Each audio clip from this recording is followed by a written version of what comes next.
King's College as a constituent college of the University of Cambridge in Cambridge, England, formerly named the King's College of Our Lady and St Nicholas in Cambridge. The college lies beside the River Cam and faces out onto King's Parade in the centre of the city. King's was founded in 1441 by Henry VI, soon after he had founded its sister college in Eton. However, the King's plans for the college were disrupted by the Wars of the Roses and resultant scarcity of funds, and his eventual deposition. Little progress was made on the project until in 1508 Henry VII began to take an interest in the college, most likely as a political move to legitimize his new position. The building of the college's chapel, begun in 1446, was finally finished in 1544 during the reign of Henry VIII. King's College Chapel is regarded as one of the greatest examples of late Gothic English architecture. It has the world's largest fan wall, and the chapel's stained glass windows and wooden chancel screen are considered some of the finest from their era. The building is seen as emblematic of Cambridge. The chapel's choir, composed of male students at King's and choristers from the nearby King's College School, is one of the most accomplished and renowned in the world. Every year on Christmas Eve the Festival of 9 Lessons and Carols is broadcast from the chapel to millions of listeners worldwide. History. Foundation. On the 12th of February 1441, King Henry VI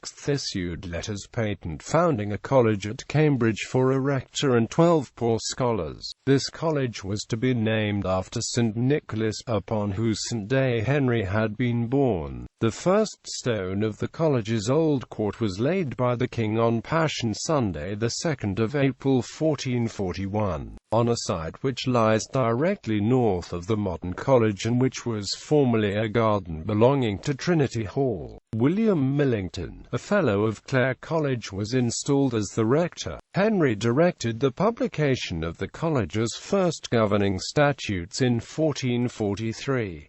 His original modest plan for the college was abandoned, and provision was instead made for a community of 70 fellows and scholars headed by a provost. Henry had belatedly learned of William of Wykeham's 1379 twin foundation of New College, Oxford and Winchester College, and wanted his own achievements to surpass those of Wykeham. The king had in fact founded Eton College on the 11th of October 1440, but up until 1443 King's and Eton had been unconnected. However, that year the relationship between the two was remodeled upon Wykeham's successful institutions, and the original sizes of the colleges scaled up to surpass Wykeham's second royal charter, which refounded the now much larger King's College, was issued on the 12th of July 1443. On the 1st of September 1444, the provosts of King's and Eton, and the wardens of Winchester and New College formally signed the Amicabilis Concordia, in which they bound the colleges to support one another, legally and financially. Members of King's were to be recruited entirely from Eton. Each year, the provost and 2 fellows travelled to Eton to impartially elect the worthiest boys to fill any vacancies at the college, always maintaining the total number of scholars and fellows at exactly 70.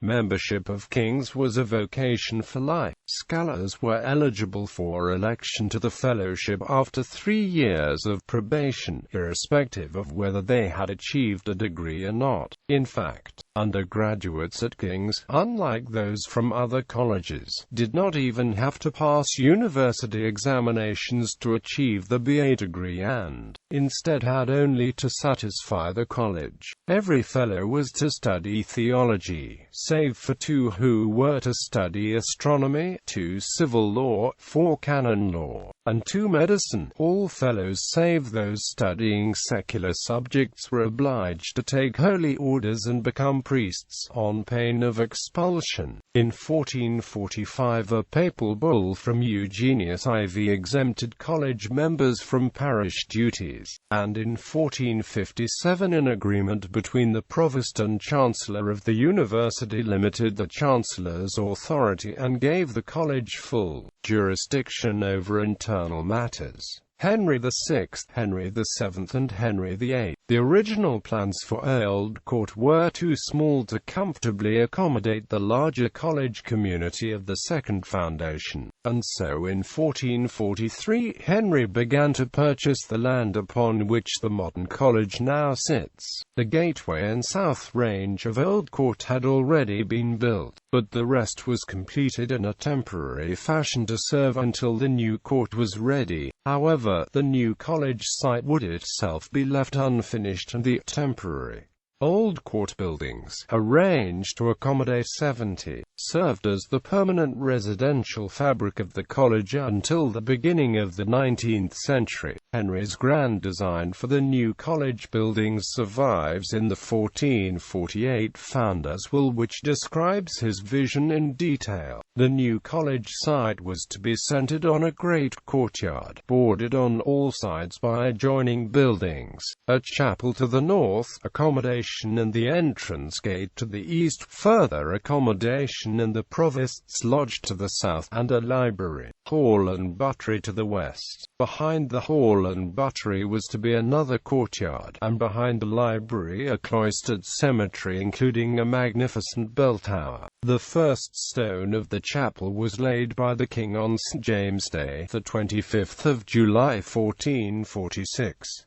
However, within a decade Henry's engagement in the Wars of the Roses meant that funds began to dry up. By the time of Henry's deposition in 1461, the chapel walls had been raised 60 feet high at the east end but only 8 feet at the west, a building line which can still be seen today as the boundary between the lighter stone below and the darker above. Work proceeded sporadically until a generation later in 1508, when the founder's nephew Henry VII was prevailed upon to finish the shell of the building. The interior had to wait a further generation until completion by 1544 with the aid of Henry VIII. The chapel would be the only part of Henry VI's Founders' Will to be realized. It has been speculated that the choice of the college as a beneficiary by the two later Henrys was a political one, with Henry VII in particular concerned to legitimate a new, post-Civil War Tudor regime by demonstrating patronage of what was by definition the King's College. Later building work on the chapel is marked by an uninhibited branding with the Tudor rose and other symbols of the new establishment, quite against the precise instructions of the Founders' Will.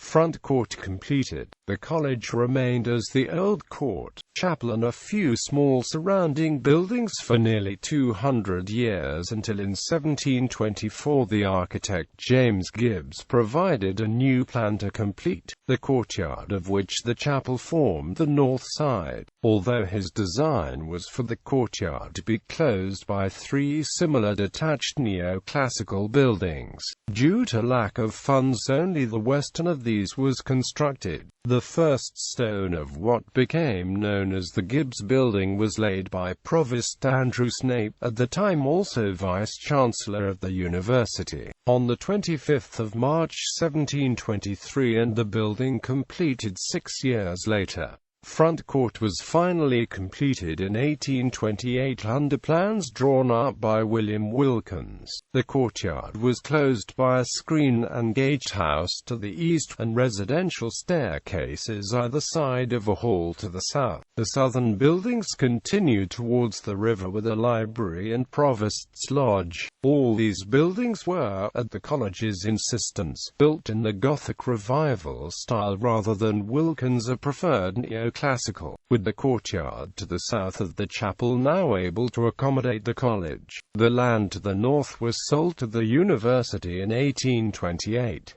The university demolished most of the original Old Court buildings in order to make room for an extension to the university library. Only the gateway arch opposite Clare College survives. The library subsequently moved away from this site, known as the Old Schools, and the buildings are currently used for the main administrative offices of the university. Victorian reforms and expansion under the provostship of Richard Oakes. From 1850 until his death in 1888, the college began a period of reform. On the 1st of May 1851 it was agreed to abolish the privilege of King's members to be granted a degree without passing the university examinations. In 1861 the college statutes were amended so as to expand the college and more radically to allow for the election of non-Etonian King's members. The new statutes provided for 46 fellows, 24 scholarships reserved for boys from Eton, and 24 open scholarships for boys from any school. At the same time, all formal obligation to take holy orders, unenforced since the 17th century, was removed. The statutes were again amended in 1882, this time ensuring fellowships were not always for life and were awarded on merit after submissions of original research. The first non-Etonian students were admitted to study at King's in 1865, and the first non-Etonian scholars and the first non-Etonian fellow were elected in 1873.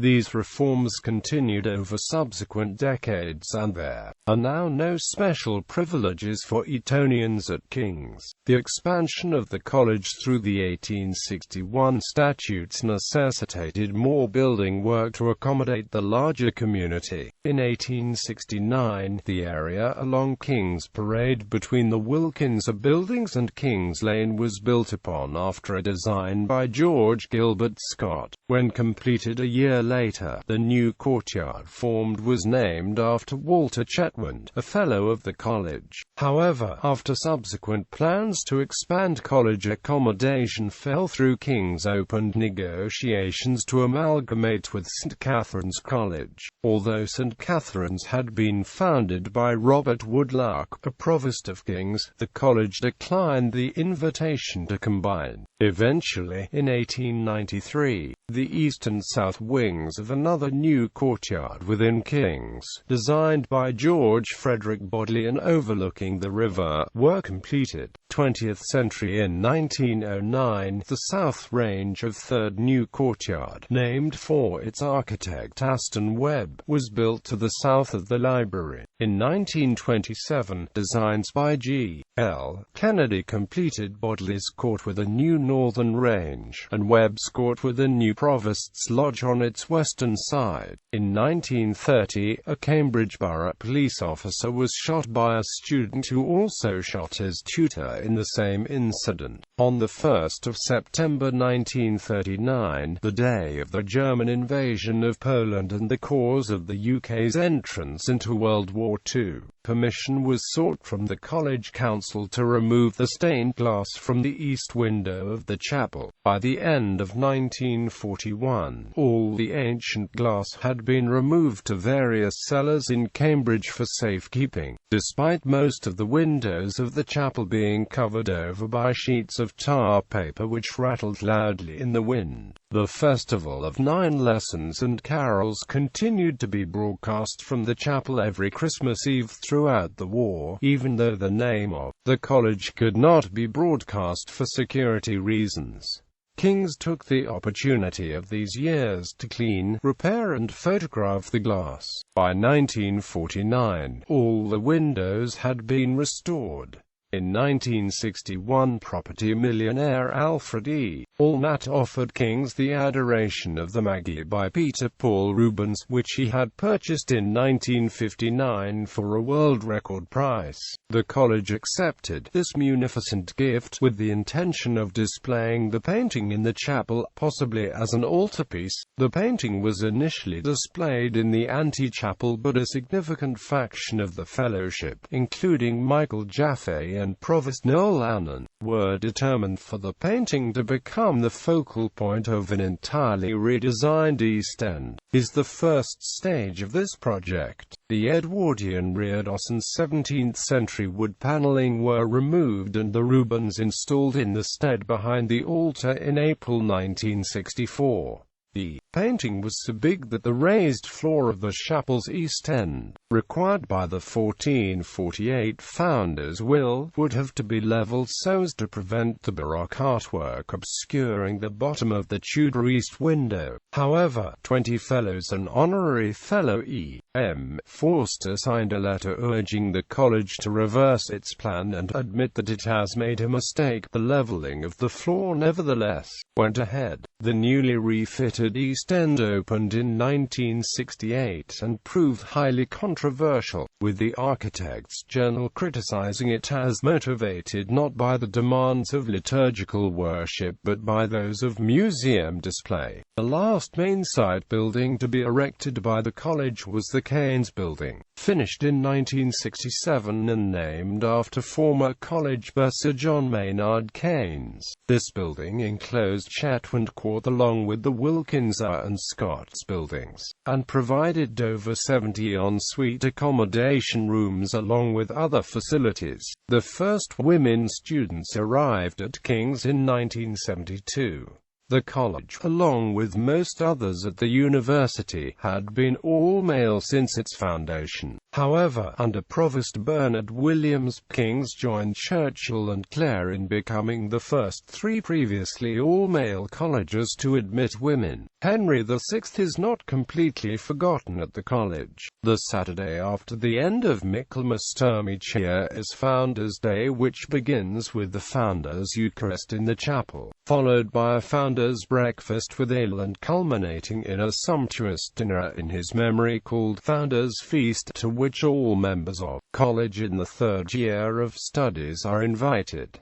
Buildings and grounds. Chapel. The college chapel, an example of late Gothic architecture, was built over a period of 100 years in 3 stages. The chapel features the world's largest fan vault ceiling, 26 large stained glass windows, 24 of which date from the 16th century, and Peter Paul Rubens' painting The Adoration of the Magi as an altarpiece. The chapel is actively used as a place of worship and also for some concerts and college events. The world-famous chapel choir consists of choral scholars and choristers. The choir sings services on most days in term time, and also performs concerts and makes recordings and broadcasts. In particular, it has broadcast its 9 lessons and carols on the BBC from the chapel on Christmas Eve for many decades. Additionally, there is a mixed-voice chapel choir of male and female students, King's Voices, which sings evensong on Mondays during term time. Front Court Academic Profile. The unofficial Tom Constable comparing academic performance ranked King's 13th out of a total of 29 rated colleges at the University of Cambridge in 2012.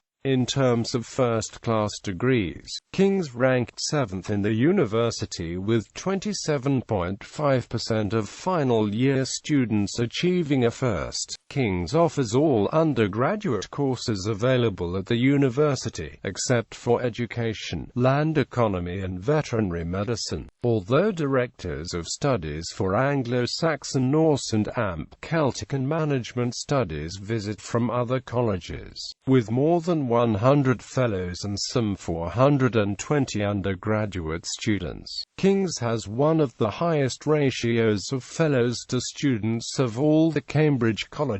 Since its foundation, the college has housed a library, providing books for all students, covering all the subjects offered by King's. Around 130,000 books are held, some available for teaching and for reference, others being rare books and manuscripts. subjects. The library operates a user-oriented purchasing policy. Students and directors of studies recommend new purchases in the subject. There is both Wi-Fi and Ethernet internet access throughout the library, as well as a library computer room. Special collections include a separate music library, the Keynes Library, a global warming collection, and an audio-visual library. Intake and access profile. The college has gradually broadened its intake to include many students from state schools, often having the highest proportion of maintained school acceptances of the undergraduate colleges. Inevitably, this has led to accusations of reactionary bias against public school pupils and of affirmative action. Although the relatively high proportion of state school students reflects the far greater number of applications from pupils at maintained schools,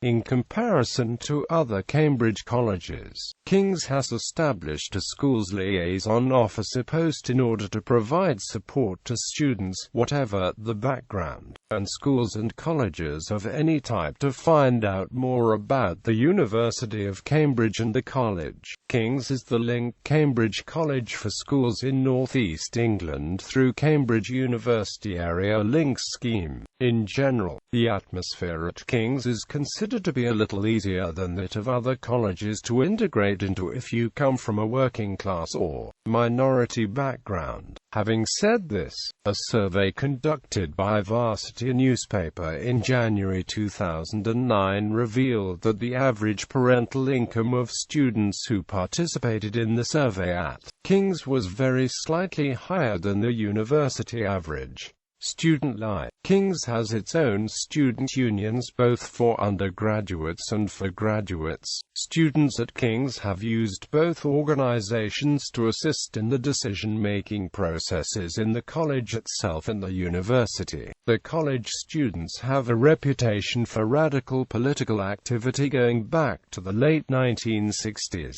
and the college has not infrequently been the center of demonstrations, rent strikes and so forth, sparked by political events. The main bar at King's is the site of many social events, open mic nights, and informal meetings and debates between students, whilst a venue known as the Bunker, a second bar in a basement of the college, acts occasionally as a music and dance night venue, and most recently the set for a King's drama productions including Sartre's No Exit and a series of monologue showcase events, whereas many Cambridge colleges celebrate May Week with a May Ball. Since the early 1980s, King's has instead held a June event known as the King's Affair. This takes place annually on the Wednesday night of May Week, and is attended by around 1,500 students, occupying the front court, bar, hall and chapel. Past performers have included the Stranglers, Fatboy Slim, Noah and the Whale, and, in 2009, Clean Bandit. There are also large student-run college parties at the end of each term known as Mingles. Sports. King's has a number of competitive sports teams, including men's and women's football and athletics.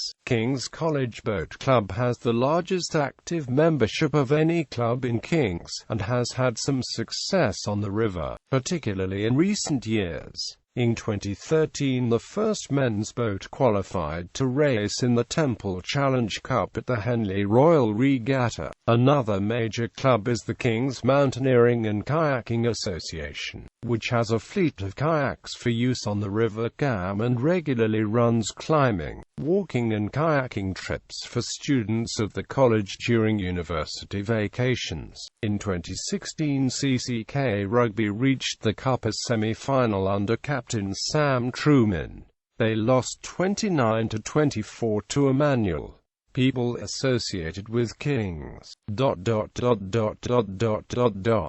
Once someone has been admitted to the college, they become a member for life. Alumni of the college includes prime ministers, archbishops, presidents and numerous academics. Time published in 1999 a list of what it considered the most influential and important people of the 20th century. In a list of 100 names, King's claimed two: Alan Turing and John Maynard Keynes, who had been both students and fellows at the college. Heads of state and government educated at King's include first Prime Minister of Great Britain Robert Walpole. Politicians educated at King's include former British Home Secretary Charles Clarke, Peer and Chancellor of the University of Cambridge David Sainsbury, Baron Sainsbury of Turville, and Martin Bell. Also in the 18th century, alumni include Secretary of State Charles Townshend, 2nd Viscount Townshend, who was also known for his interest in agriculture and role in the British agricultural revolution, Judge and Lord Chancellor Charles Pratt, 1st Earl Camden. In law, alumni include barrister and Vice-Chancellor Robert Alexander, Baron Alexander of Wheaton, former President of the British Supreme Court Nicholas Phillips, Baron Phillips of Wortham Travers. Alumni in religion include William Thomas, 16th-century Protestant martyr John Frith, Archbishop of Canterbury John Sumner. Notable alumni in literature and poetry include the authors Zadie Smith, Salman Rushdie, Martin Jacques, J.G. Ballard and E.M. Forster. Nobel Prize winner Patrick White, poets Rupert Brooke, Walter Raleigh and Zujimo, playwright Stephen Poliakoff, Montague Rhodes, James Ghost story writer and medievalist, spent much of his life at King's as student, fellow and provost. Author and translator of Aristotle Sir John Harrington is also an alumnus, popularly credited with inventing the flush toilet. In the arts, alumni include philosopher George Santayana, composers George Benjamin, Thomas Addis and Julian Anderson, the original members of the Grammy Award-winning a cappella group King's Singers, folk musician John Spears, comedian David Baddiel, and model Lily Cole. In the sciences and social sciences, King's alumni include British sociologist Anthony Giddens, physicist Patrick Blackett, chemist Frederick Sanger, paleontologist Richard Fortey, economist John Craven, engineer Charles Inglis, mathematician and eugenicist Carl Pearson. Former Governor of the Bank of England Mervyn King was also educated at King's. Nobel laureates. There are 6 Nobel laureates who were either students or fellows of King's. Patrick Blackett, fellow of King's, was awarded the Nobel Prize in Physics 1948 for his development of the Wilson cloud chamber method, and his discoveries there within the fields of nuclear physics and cosmic radiation. Frederick Sanger, fellow of King's, was awarded the Nobel Prize in Chemistry 1958 for his work on the structure of proteins, especially that of insulin. Sanger was awarded his second Nobel Prize in Chemistry in 1980 jointly with Walter Gilbert for their contributions concerning the determination of base sequences in nucleic acids. Sanger is one of only 4 people to have won a Nobel Prize twice, and the only affiliate of the University of Cambridge to have done so. Philip Noel Baker was awarded the Nobel Peace Prize 1959 for work towards global disarmament. Patrick White was awarded the Nobel Prize in Literature 1973 for an epic and psychological narrative art which has introduced a new continent into literature. Richard Stone, fellow of King's, was awarded the Nobel Memorial Prize in Economic Sciences 1984 for having made fundamental contributions to the development of systems of national accounts and hence greatly improved the basis for empirical economic analysis. Sidney Brenner was awarded the Nobel Prize in Physiology or Medicine 2002 jointly with H. Robert Horvitz and John E. Sulston for the discoveries concerning genetic regulation of organ development and programmed cell death. provosts. The head of King's College is called the provost. The current provost, as of 2013, is Michael Proctor, physicist and professor of astrophysical fluid dynamics at Cambridge. Arms.